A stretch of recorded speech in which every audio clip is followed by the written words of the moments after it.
Dalam nama Tuhan Yesus yang siap terima firman sama-sama katakan amin. Tepuk tangan yang meriah bagi Tuhan Yesus. Please sit down. Welcome home GBI Pelita. Shalom. Nice meet you all. Please join with our social media. Silakan bergabung dengan sosial media gereja, sosial media Bapak Gembala. Saya percaya setiap saudara diberkati. Khususnya di YouTube Suheri Gultom kita ada menara doa pagi setiap jam 5 pagi. Saudara bisa klik channel Suheri Gultom. Saya percaya saudara diberkati dengan pujian penyembahan, diberkati dengan firman Allah. Hari ini kita belajar firman Tuhan. Keberhasilan dimulai dari firman Tuhan. Bahwa keberhasilan itu dimulai dari firman Tuhan. Kalau saudara mau sukses, dimulai dari firman Tuhan. Kesuksesan dimulai dari firman Tuhan. Yakinlah kalau saudara start dari firman Allah, ujungnya sukses. Kalau saudara start dari firman Allah, ujungnya keberhasilan. Asal tidak menyimpang ke kiri dan ke kanan, saudara akan diberkati Tuhan. Bagian saudara dan bagian saya adalah seturut firman Allah. Nah saudara, GBI Pelita adalah gereja sosmed.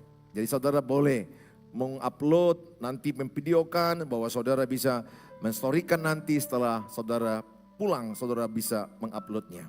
Sehingga banyak firman Allah bisa dibagikan kepada banyak orang. Hari ini kita diberkati dari kitab Mazmur 1 ayat 1 sampai kepada ayat yang ke-6. Mari sama-sama kita baca firman Allah. Mazmur 1 ayat 1 sampai kepada ayat yang ke-6. 1, 2, ya. Berbahagialah orang yang tidak berjalan menurut nasihat orang fasik, yang tidak berdiri di jalan orang berdosa, dan yang tidak duduk dalam kumpulan pencemooh. Tetapi yang kesukaannya ialah Taurat Tuhan, dan yang merenungkan Taurat itu siang dan malam. Ia seperti pohon yang ditanam di tepi aliran air, yang menghasilkan buahnya pada musimnya, dan yang tidak layu daunnya. Apa saja yang diperbuatnya berhasil. Bukan demikian orang fasik. Mereka seperti sekam yang ditiupkan angin. Sebab itu orang fasik tidak akan tahan dalam penghakiman. Begitu pula orang berdosa dalam perkumpulan orang benar. Sebab Tuhan mengenal jalan orang benar. Tetapi jalan orang fasik menuju kebinasaan. Ada 3 jenis orang di sini. Yang pertama dikatakan orang fasik. Orang fasik itu orang yang tidak mengenal Allah, orang yang tidak mau mengenal Allah. Yang kedua dikatakan adalah orang yang berdosa. Orang yang berdosa artinya adalah orang yang sehari-hari hidupnya dalam dosa. Yang ketiga adalah dikatakan adalah pencemooh atau penggosip yang kerjanya itu suka mengomong-ngomongi orang. Ada 3 jenis level manusia. Level yang paling besar adalah level yang membicarakan masa depan. Level yang selalu orang-orang bertemu bagaimana ke depan menjadi hebat, menjadi orang yang better, menjadi orang yang dipakai Tuhan luar biasa. Orang ini disebut orang-orang yang membicarakan ide-ide ke depan. Ini orang besar. Yang kedua orang sedang yang membicarakan keadaan ekonomi makin sulit, ada gempa bumi, situasi A, B, C, itu adalah orang sedang. Yang ketiga adalah orang kerdil. Orang kerdil adalah orang yang kerjanya menggosip orang atau membicarakan yang sia-sia, membicarakan orang lain. Saudara yang mana kira-kira? Saudara orang kerdil yang kerjamu suka membicarakan orang lain? Atau saudara orang sedang yang membicarakan situasi? Atau saudara adalah orang besar yang ke depan berpikir bagaimana aku lebih hebat ke depan. Ide-ide yang luar biasa ke depan. Aku berdoa saudara adalah orang besar. Selalu berpikir apa yang mau aku lakukan ke depan. Bagaimana lebih baik ke depan. Bagaimana aku lebih sukses. Bagaimana aku lebih berhasil. Bagaimana pernikahanku lebih baik. Bagaimana kuliahku jadi S2, S3. Bagaimana aku usahaku makin naik, makin naik, makin naik. Sehingga saudara tidak punya kesempatan menjadi penggosip-penggosip. Ingat, penggosip itu adalah orang yang di belakang. Karena di belakanglah dia menggosipi orang yang di depan. Dia punya waktu ngomong-ngomongi orang. Orang yang sukses nggak punya waktu ngomong-ngomongi orang. Katakan sama-sama, saya tidak punya waktu ngomong-ngomongi orang. Lebih semangat, sebelah kiri belum semangat. Saya tidak punya waktu ngomong-ngomongi orang. Bilang sebelahnya, kalau kau gosipi orang, aku tinggalkan kau.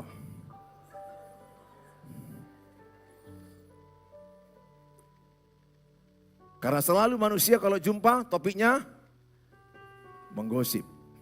Bahkan pendeta sekalipun. Bagi saya sendiri tidak mudah ini. Karena manusia lebih cenderung membicarakan orang. Sebaiknya kita apa? Membicarakan, mengevaluasi diri kita sendiri. Galatia 6 ayat 4 dikatakan, jangan urus urusan orang lain. Urus dirimu sendiri. Saudara yang saya kasihi, kalau kita lihat orang luar negeri, orang Eropa, mereka enggak, kalau mereka di Eropa, ke Jepang, ketika saya jalan di Korea, saya jalan di Singapura, mereka kalau jalan itu, mereka jalan ke depan, lihat ke depan. Nah, itu orang Korea, orang Singapura, saya lihat ke Eropa juga begitu jalan.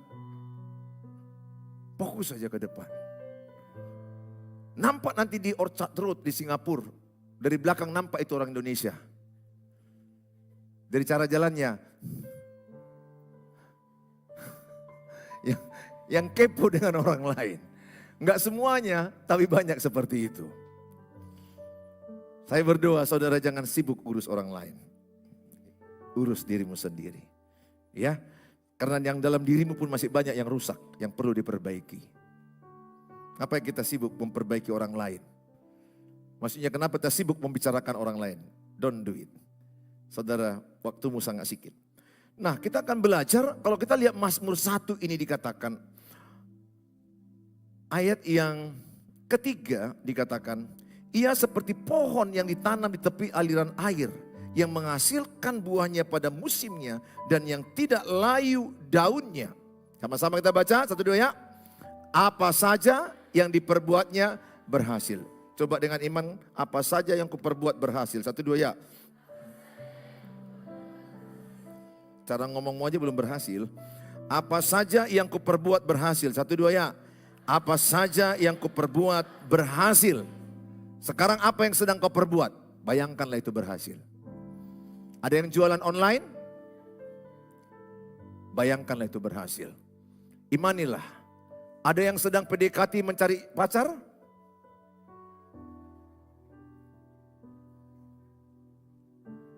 Imanilah itu berhasil. Berhasil menurut sesuai kehendak Tuhan. Adakah saudara yang sedang ingin ambil S2, S3? Imanilah berhasil. Adakah yang menikah tidak berhasil? Dalam Tuhan engkau berhasil. Kalau mengikuti petunjuk Tuhan. Jadi ayat ini menerangkan kepada kita, orang yang hidupnya melekat pada firman Allah, dia bagaikan pohon yang ditanam di tepi aliran air sungai. Jadi kalau ini sungai, maka saya di tepi ini. Artinya apa? Akar saya, pohon itu akan mengambil air yang cukup dari sungai. Sumber-sumber zat-zatnya cukup bagi dia. Sehingga karena airnya cukup, maka saya tidak akan layu. Daunnya tidak akan layu. Artinya apa? Orang yang melekat pada firman Allah tidak kehilangan sukacita.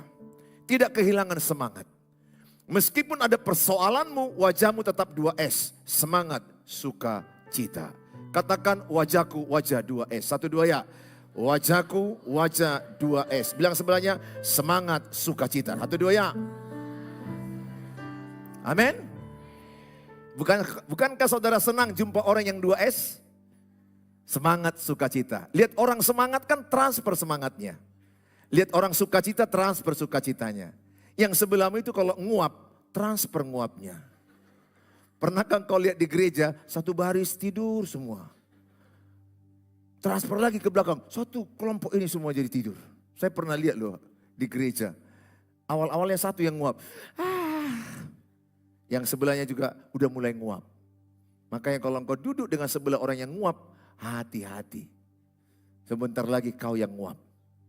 Ya itu transfer. Kalau saudara jumpa dengan orang, itu mentransfer energi. Engkau jumpa dengan orang semangat, yang kau terima apa? Semangat. Kalau engkau terima, kalau kau berjumpa dengan orang yang mengeluh, engkau akan apa? Mengeluh. Kalau engkau berjumpa dengan orang yang darting, orang yang sikit-sikit marah, maka engkau juga lekas marah.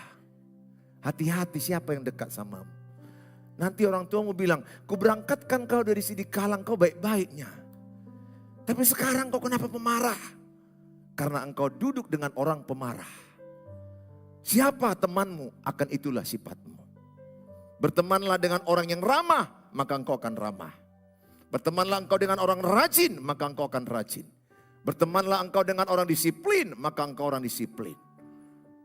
Di Korea, di Jepang, di Singapura, saya lihat orangnya sangat disiplin. Saking disiplinnya, air di got, di parit seperti yang depan ini, bersihnya bukan main, seperti air minum. Waduh, kalau lihat di sana sangat bersih. Kenapa? Mereka sangat disiplin. Saya percaya engkau kalau diletakkan sekarang ke Singapura, tiba-tiba kau disiplin. Tiba-tiba kau gak berani buang sampah.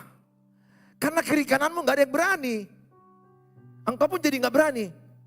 Saya kalau ke Singapura, plastik bonbon gitu, ku kantongi. Ku cari, mana lah tong sampah, nggak nampak-nampak tong sampah. Kalau kita makan permen, sampah dibuang. Kenapa? Lingkungan kita begitu. Masuk kau ke Singapura, masuk kau ke Korea, tak berani, yakin aku, buang ludah pun gak berani. Karena di Singapura buang ludah denda. Kalau di Indonesia, ada lagi kulihat asal orang sikat gigi. Banyak kulihat orang asal sikat gigi. Kenapa so ngebodat sih? Kenapa harus?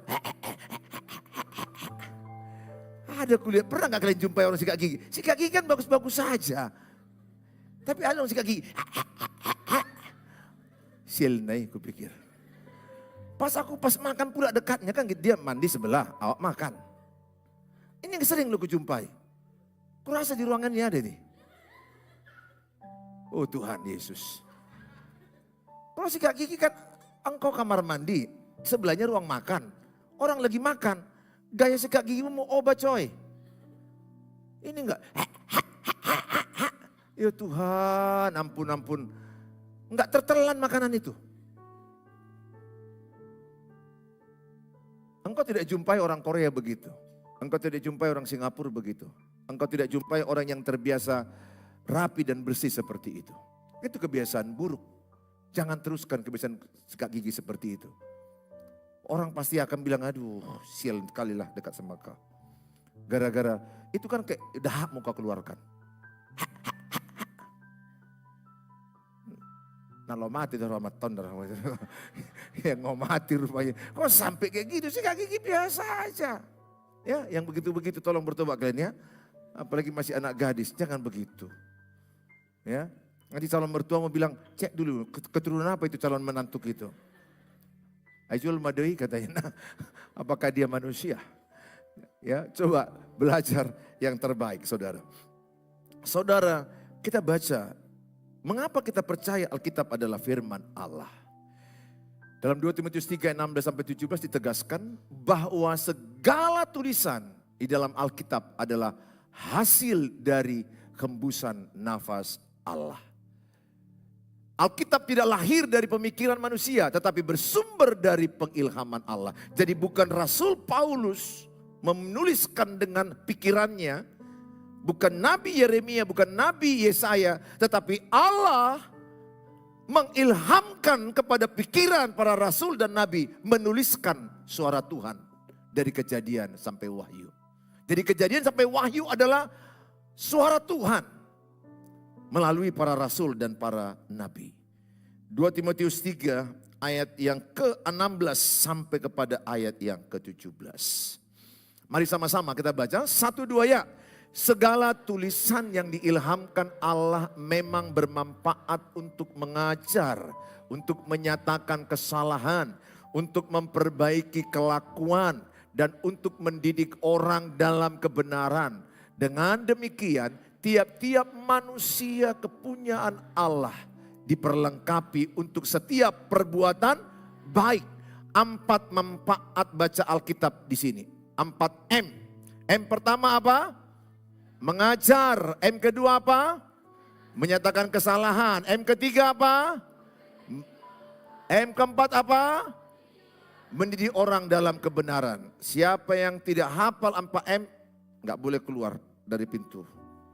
Nanti saya salam kalian, sebutkan 4M, manfaat baca Alkitab. Satu apa? Mengajar. Kedua apa? Menyatakan kesalahan. Ketiga apa? Memperbaiki. Kelima apa? Keempat, ya. Saudara, 4M, hadap-hadapan 4M. Satu, dua ya.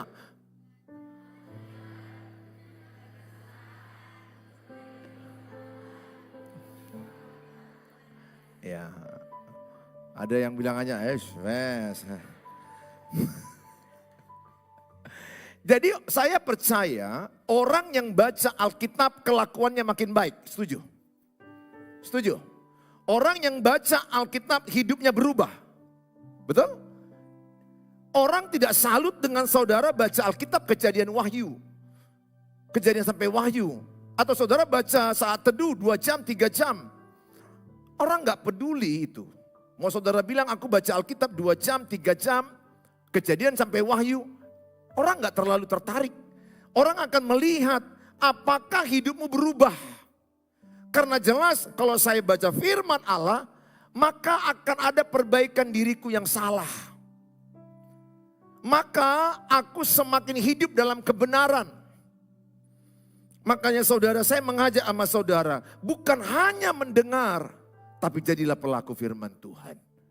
Bukan hanya mendengar, tetapi engkau taat melakukan firman Allah. Kapankah engkau bahagia ketika engkau taat? Bukan ketika aku berkhotbah. Aku berkhotbah bisa aja semangat, tetapi tidak itu kebahagiaanku. Kebahagiaan orang yang melakukan firman Allah. Pernahkah engkau satu waktu ada suara Tuhan di hatimu, ampuni dia. Sabar, berkati dia, dan engkau taat mengampuni, dan engkau taat sabar.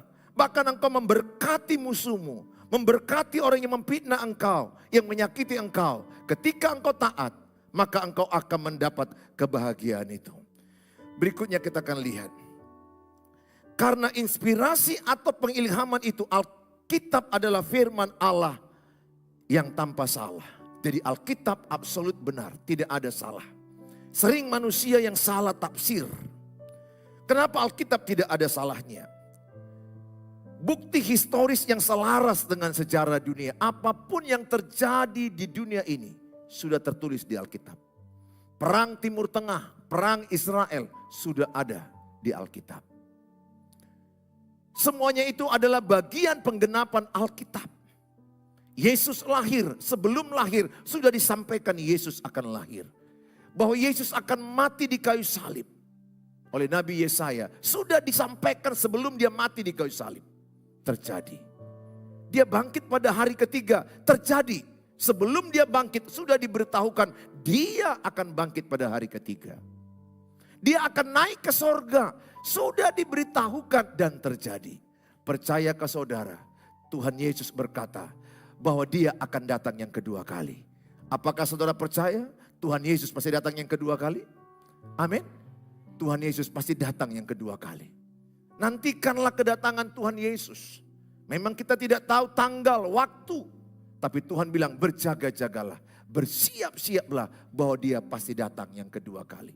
Tugas kita adalah berjaga-jaga.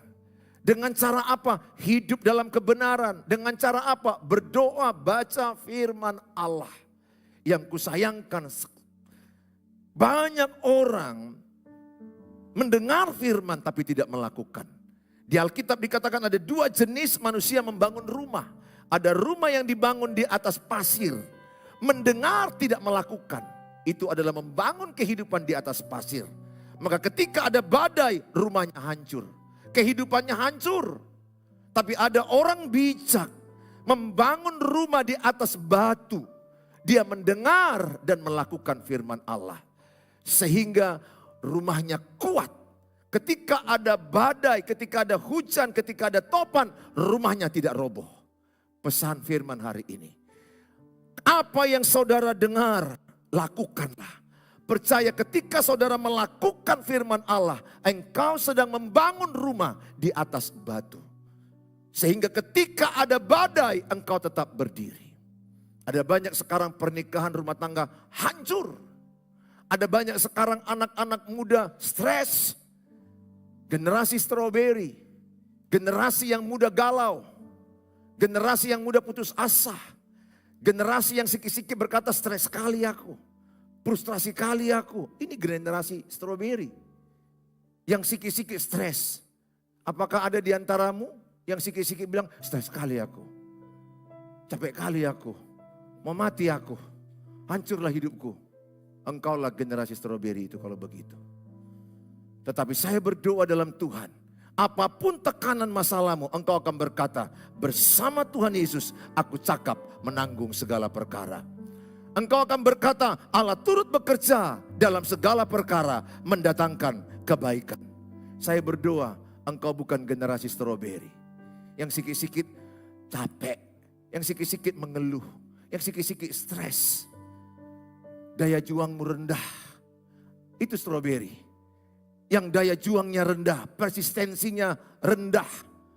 Aku berdoa engkau menjadi generasi anak panah yang luar biasa. Oleh karena itu apa? Melekat pada firman Allah.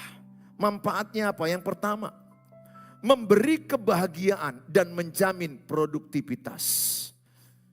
Kebahagiaan di dalam bagian ini berkaitan dengan kondisi diberkati karena hidup yang sesuai dengan hukum-hukum Tuhan. Jadi kalau saudara mendengar, engkau belum berbahagia. Tapi kalau engkau menyelaraskan hidupmu sesuai dengan firman Allah, engkau berbahagia. Saya berdoa setiap saudara, bukan hanya mendengar firman Allah. Engkau sudah dengar jauhkan perzinahan, tapi masih banyak orang hidup dalam perzinahan. Engkau sudah mendengar cukupkan dirimu dengan apa yang ada padamu. Masih banyak pinjaman online. Kalau masa gadismu aja pinjol, aku percaya engkau menikah benjol. Kenapa? Karena pinjol itu mematikan dirimu. Banyak orang yang sudah disampaikan, jangan dulu pegangan tangan pacaran. Tetapi engkau melawan dan engkau bukan hanya pegangan tangan, pelukan, ciuman. Iya, engkau akan hancur. Artinya apa? Engkau hanya mendengar dari mimbar ini, tetapi engkau tidak melakukan. Alkitab bilang orang bodoh. Belum tentu orang sekolah teologi melakukan firman Allah. Belum tentu orang yang tinggal di gereja atau staf gereja, gembala, jemaat, belum tentu pelaku firman Allah. Bisa aja jemaat yang menjadi pelaku firman Allah, pendeta belum tentu melakukan firman Allah. Tapi percayalah, siapa yang melakukan firman Allah akan kelihatan ketika ada masalah apakah dia kuat atau tidak. Amsal 24 ayat 10. Mengukur kekuatan imanmu. Amsal 24 ayat 10. Saat ada masalah. Jika engkau tawar hati pada masa kesesakan, kecillah kekuatanmu. Jadi melihat kekuatan rumah saat ada gempa. Melihat kekuatan seng atau genteng saat ada hujan. Melihat kekuatan iman saya saat ada persoalan dalam hidup saya. Melihat kekuatan imanmu saat ada penderitaanmu. Maka lihat, apakah engkau kuat dalam penderitaan? Apakah engkau bertahan dalam kesulitan? Aku berdoa anak gadis, jumpailah cowok yang tidak mau mengeluh. Walaupun kau lihat mukanya maju seperti botik.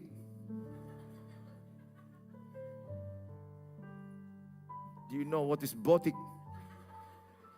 Botik itu artinya mulutnya lebih mancung dari hidungnya. Tapi dia tidak mengeluh, engkau akan berbahagia. Engkau akan berduka dengan cowok yang ganteng, tapi sikit-sikit mengeluh. Enggak bisa aku enggak ada apa-apanya. Aku ini cacing tanah liat. Baru kau bilang cocok memang. Aku ini hina, tak berdaya. Mati maho, bilang gitu. Aku berdoa, kau jumpa laki-laki yang strong. Strong in faith. Yang dia berkata, Dek, percaya. Tuhan telah mengalahkan kematian. Semua masalah kita pasti dikalahkan Tuhan. D, yakinlah kau. 2-3 orang sepakat meminta apapun juga, Tuhan pasti kabulkan. Jangan menyerah, D. Kuatkan imanmu. Kau akan suka dengan laki-laki yang mengeluarkan kata-kata iman. Kau akan jijik dengan laki-laki, aku gak bisa, aku gak mampu. Oh, aku tak bisa. Aku tak berdaya. Langsung kau bilang, jauhlah daripadaku. Kau lebih bagus jumpa laki-laki. Ingat deh ya, masalah wajahnya itu bisa kau gergaji dimanapun. Pergilah ke Korea. Yang rahangnya kayak gini, kotak-kotak bisa jadi begini. Betul? Ikan digergaji tuh kan.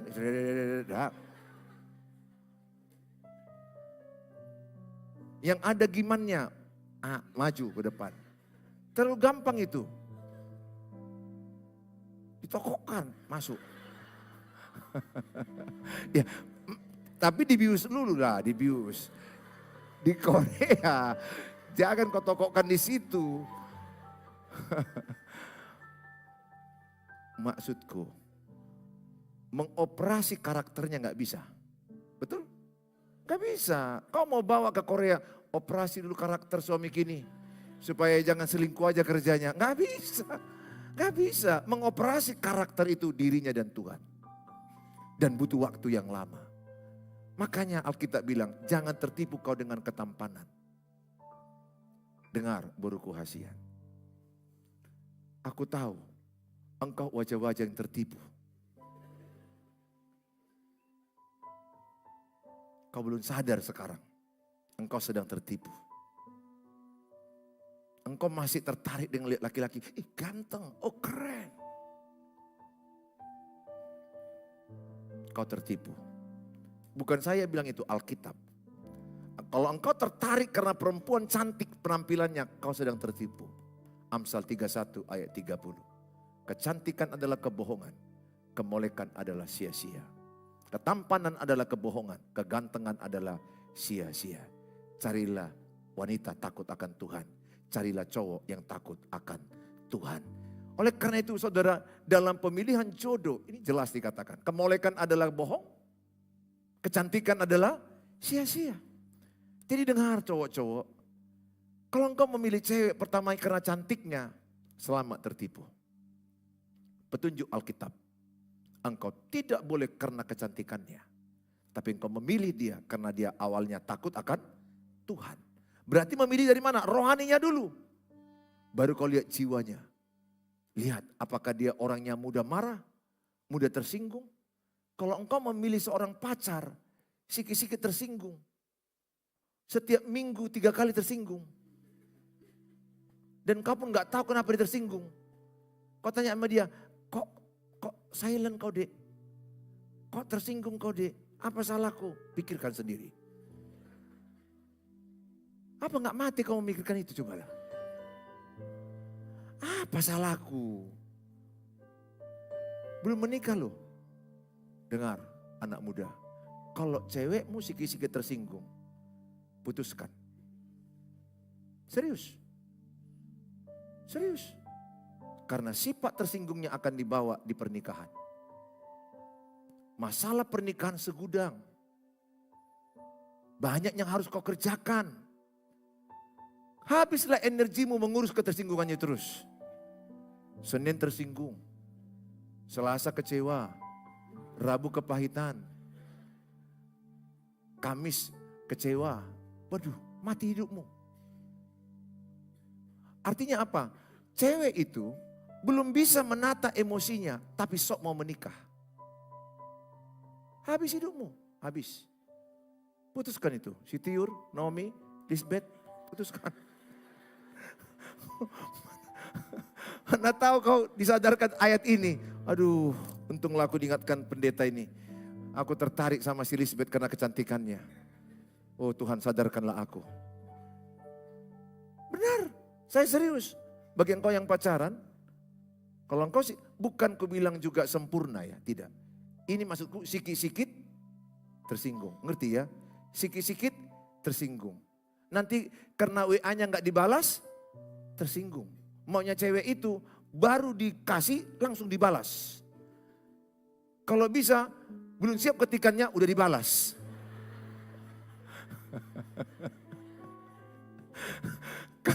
Waktu pacarannya itu PDKT, semangat kita melihat ketikannya.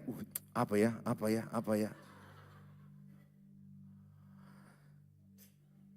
Ikuti petunjuk Alkitab memilih jodoh. Dimulai dari mana? Lihat rohaninya dulu, takut akan Tuhan. Kedua, lihat jiwanya. Kalau masih pemarah,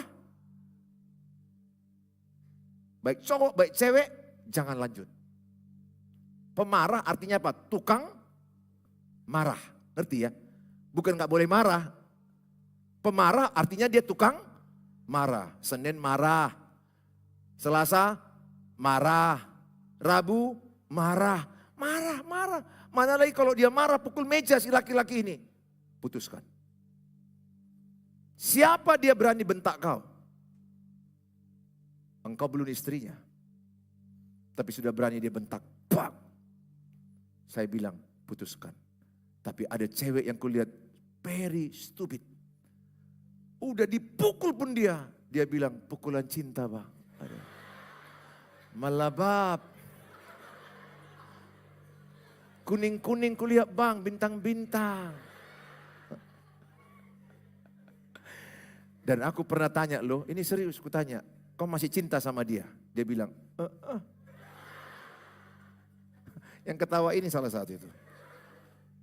Ingat, kalau belum bisa menata emosi, jangan lanjut. Ya, ingat. Kepernikahan itu lebih ngeri persoalannya. Dia harus bisa dulu menata jiwanya. Baru dia lanjut ke berikutnya. Bukan sempurna bagi saya. Ini maksud saya sikit-sikit pemarah, sikit-sikit tersinggung. Kalau sekali sebulan oke lah. Apalagi sekali 3 bulan, ya very good. Apalagi hanya sekali setahun dia tersinggung. It's okay, very good. Berarti masih manusia dia kan? Tapi kalau kau nikah, kau pacari dia selama 10 tahun, nggak pernah tersinggung. Aku takut, dia itu malaikat. Bukan manusia yang kau pacari itu. Manusia pasti ada tersinggungnya. Pesan saya sama saudara, memilih jodoh. Roh dulu, katakan roh dulu, baru jiwa, baru tubuh. Amin. Kalau saudara yang mana? Tubuh dulu, baru jiwa, rohnya entah kapan-kapan. Pokoknya ganteng kali kulihat si Ramses ini. Kau nggak tahu si Ramses itu tukang ngeces. Banyak orang tertipu kulihat. Demikian juga yang wanita laki-laki. Jangan kulihat karena cantiknya. Lihat, roh takut akan Tuhan. Kalau dia takut akan Tuhan, dia setia padamu. Kalau dia takut akan Tuhan, dia melindungimu. Kalau dia takut akan Tuhan, tidak akan pernah membentakmu. Kalau dia takut akan Tuhan, dia tidak akan selingkuh. Engkau akan berbahagia. Kalaupun kau bilang, Pak Pendeta dia takut akan Tuhan. Tapi mukanya gak jelas, pergi ke Korea. Gampang menjelaskan itu. Saudara yang saya kasihi, ada petunjuk firman Allah memilih jodoh. Ada petunjuk Allah untuk kita berhasil berikutnya. Kebahagiaan terjadi jika kita menghindari interaksi mendalam dengan orang fasik. Hindari 3 orang ini. Mendalam. Hindari interaksi mendalam maksudnya. Pertama orang fasik, orang yang tidak mengenal Allah. Hindari orang berdosa, artinya apa? Hidup dalam dosa dan ingin menarikmu kepada dosa. Hindari orang pencemooh yang menuruti nilai-nilai hidup duniawi. Yang suka gosip, ngomong-ngomongi orang. Hindari ini. Kesukaan kepada Taurat Tuhan dilanjutkan dengan keaktifan merenungkannya akan membawa kita kepada hidup yang berbahagia. Berikutnya, mencintai dan menggumuli Alkitab akan membuat hidup kita menjadi produktif penuh dengan keberhasilan. Yohanes 15 ayat 5. Yohanes 15 ayat 5. Orang yang melekat pada Tuhan akan berbuah lebat. Orang yang lekat dengan Tuhan, orangnya aktif, produktif, tidak pemalas. Maka anak gadis, jangan kau pacari pemalas. Tersiksa kau dibuat kepemalasannya itu. pilihlah laki-laki yang takut Tuhan, rajin. Apapun kalau dia rajin, dia berhasil. Akulah pokok anggur dan kamulah ranting-rantingnya. Barang siapa tinggal dalam aku dan aku dalam dia, ia berbuah banyak. Sebab di luar aku kamu tidak dapat berbuat apa-apa. Orang yang melekat pada Tuhan akan berbuah lebat. Akan produktif. Ranting yang melekat pada pokok akan berbuah lebat. Ranting yang tidak melekat pada pokok akan tidak berbuah. Dan rantingnya dibuang, dibakar. Jadi orang yang melekat pada Tuhan, orangnya rajin, kreatif, produktif. Kalau ada orang yang melayani Tuhan pemalas, dia tidak melekat dengan Tuhan. Makanya saya bisa rasakan ini orang melekat dengan Tuhan. Produktif, rajin, kreatif. Saya percaya orang begini akan berhasil dan beruntung. Hindari orang pemalas yang berbangku tangan begini saja. Orang dunia pun tahu tangan rajin jadikan kaya. Tangan malas jadikan miskin. Orang Jepang bekerja 12 jam sehari. Temanku Korea 10 jam sehari. Orang Indonesia 8 jam sehari. Itu pun kadang-kadang pinjar pagi, pulang, pinjar lagi sore. Hanya untuk pinjar. Saudara, aku berdoa. Saudara, mengubah nasibmu, dirimu dan Tuhan. Kalau engkau saat ini belum berhasil, karena belum waktunya Tuhan. Dalam Alkitab dikatakan Mazmur 1 ayat yang ketiga. Akan berbuah pada musimnya. Artinya apa? Akan berbuah pada waktunya. Jadi kalau saat ini engkau belum berhasil, tunggu waktunya Tuhan. Mungkin engkau buka usaha gagal, buka usaha gagal, buka usaha gagal. Jangan menyerah. Buka terus. Lihat, satu waktu engkau akan berhasil. Termasuk juga memilih jodoh. Wanita pertama ditolak, wanita kedua ditolak, wanita ketiga ditolak. Mungkin wanita yang ke-10 akan menerimamu. Jangan menyerah, Tuhan menolong saudara. Saudara, Yosua 1 ayat 8, saya ajak kita baca. Yosua 1 ayat yang ke-8. Mari sama-sama kita baca, 1, 2 ya. Janganlah engkau lupa memperkatakan kitab Taurat ini. Tetapi renungkanlah itu siang dan malam. Supaya engkau apa? Bertindak hati-hati. Sesuai dengan segala yang tertulis di dalamnya. Sebab dengan demikian perjalananmu akan berhasil dan engkau akan beruntung. Apa beda berhasil dengan beruntung? Ada orang berhasil sarjana S1 tapi menganggur. Gak beruntung. Banyak loh sarjana tapi pengangguran. Anak Tuhan tidak. Dia wisuda bekerja. Percaya. Kalaupun belum bekerja, mungkin belum waktunya. Engkau berjuang terus, pasti bekerja. Karena anak Tuhan dipelihara Tuhan.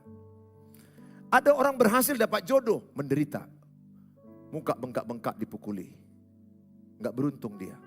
Banyak loh yang menikah gak beruntung. Setelah menikah dia, aduh, rata-rata keluargaku yang ada di YouTube. Sampai ada kasih foto, ini Pak Pendeta, aduh, berapa banyak foto yang kuterima, bengkak-bengkak dibuat suaminya. Diseret, disepak. Harusnya suami melindungi istri. Harusnya suami yang mengasihi istri. Harusnya suami yang berkorban rela mati untuk istrinya. Makanya aku bilang kalau kau jumpa cowok yang masih meledak emosinya, apa? Dan kau masih lanjut, engkau sangat bodoh. Engkau sangat bodoh. Kalau engkau masih dengar kata Bapak rohanimu ini. Putuskan. Kalau masih begini, apa maumu? Pacaran loh. Hah? Itu di tangannya waktu pacaran. Menikah, pas ke matamu, pap. Baru kau ingat, Pendeta Suheri. Pendeta Suheri. Udah ku dengar khotbahmu Pendeta Suheri. Ibadah jam 8 malam. Mateki Pendeta Suheri. Ketawa kau tapi kau lakukan kan? Betul. Pernah kau jumpai cewek, teman cewekmu? Udah cowoknya pukul-pukul meja. Apa? Huh? Masih curiga kau sama aku? Kuputuskan kau. Kalau seorang cowok udah mengancam putus, cowok loh. Aku katakan samamu, ketika dia bilang, kuputuskan kau. Iya, putus. Baru dia bilang, ecek-ecekku deh katanya. Gak ada ecek-ecek. Dan engkau juga cewek, kalau engkau mengancam-ngancam orang putus, lihat pernikahanmu hancur. Pacaran itu tulus, persoalan pasti ada. Ada loh orang pacaran sikit-sikit ngancam-ngancam putus, tapi gak putus-putus. Bilang sebelahnya, ada yang ku tahu. Bilang sebelahnya, ada yang ku tahu. Aku udah berapa kali ku ancam-ancam dia putus, tapi gak putus-putus. Otodo. Yang mau kau nikahi kau ancam-ancam putus. Ketika dia menikah terluka dia dengan kau. Betul, ingat ya. Ini cowok. Mengancam ini putus. Kutanya sama kamu, kalau cowok ini mengancam dia putus, terluka gak dia? Terluka, betul? Ketika nanti dia menikah, dibawa dia luka ini. Jangan suka kau ngancam-ngancam. Udah jelek ngancam lagi. Oh cantik masih lumayan. Ada juga cewek yang mengancam cowok. Mau putuskan kau, mau putuskan kau. Kalau dari pacaran aja begini, lanjut pernikahan hancur. Hancur, jamin. Ku jamin hancur. Karena si cowok udah terluka. Katakan mereka jadi menikah, lukanya dibalas dengan selingkuh. Terlalu gampang selingkuh. Zaman sekarang terlalu gampang selingkuh. Di kantor, tempat kos, terlalu gampang. Makanya kalau engkau mencintai seseorang, tulus. Maka kalau engkau mencintai seseorang, cintailah karena kau tahu ini yang terbaik yang Tuhan berikan kepadaku. Bukan karena sempurna. Bukan karena ganteng atau kaya. Tapi karena dia kau tahu takut akan Tuhan. Dari mana kau tahu dia takut akan Tuhan? Dia suka membicarakan tentang Tuhan. Paling tidak bicaranya gak lari dari Tuhan. Pesanku samamu. Berhati-hati engkau memilih. Berhati-hati engkau menerima cinta orang. Berhati-hati engkau mengatakan yes mencintai dia. Karena pernikahan Kristen sekali sampai kematian memisahkan. Berhati-hati, minta nasihat orang tuamu. Semakin banyak penasehat, semakin bagus jalan hidupmu. Nasihat bapak rohanimu. Kalau kalian di sini minta nasihatku. Cukup kulihat cowokmu itu marhosa. Oh, bego don. Maksudku, kami cowok, tahu kami cowok mana yang setia, yang benar. Kami kan cowok. Bapakmu kan cowok. Ada yang bapak yang cewek, kan enggak bapak. Bapakmu cowok kan. Maksudku, bapak yang cowok lebih mudah mengenal cowok. Karena apapun dulu uluknya. Tahu siapa uluk? Dibuat dia uluk. Lagu lama kau buat. Ngerti ya itu siang muda. Maksud saya bapak, saya cowok. Ketika ada seorang anak muda cowok mendekati anak gadisku. Kan aku tahu. Gerak-geriknya aku tahu. Dia belum ngomong kulihat bibirnya. Ulo. Karena kita pun pernah ulo dulu. Yang udah bertobatnya ulo ini. Utohodo seje. Ulo. Maksudku sebelum kau iaskan seorang laki-laki, tanya pendapat bapak. Selain Tuhan, tanya bapak. Tanya bapak pendeta. Berhati-hati. Kalau engkau memilih anak gadis, tanya mama. Tanya mama di rumah. Kayak mana menurut mama? Mama harus tahu itu. Oh, Jabir ini.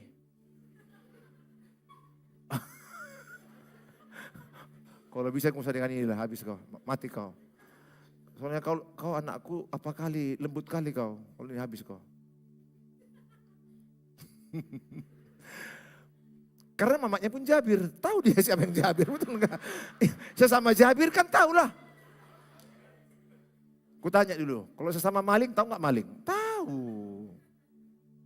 minta nasihat orang tuamu. Aku berdoa, engkau berhati-hati memilih jodoh. Aku berdoa, engkau berhasil menemukan pasangan yang sepadan. Aku berdoa, engkau berhasil dalam pendidikan, engkau berhasil dalam usaha, engkau berhasil dalam rumah tangga. Tepuk tangan bagi Tuhan Yesus.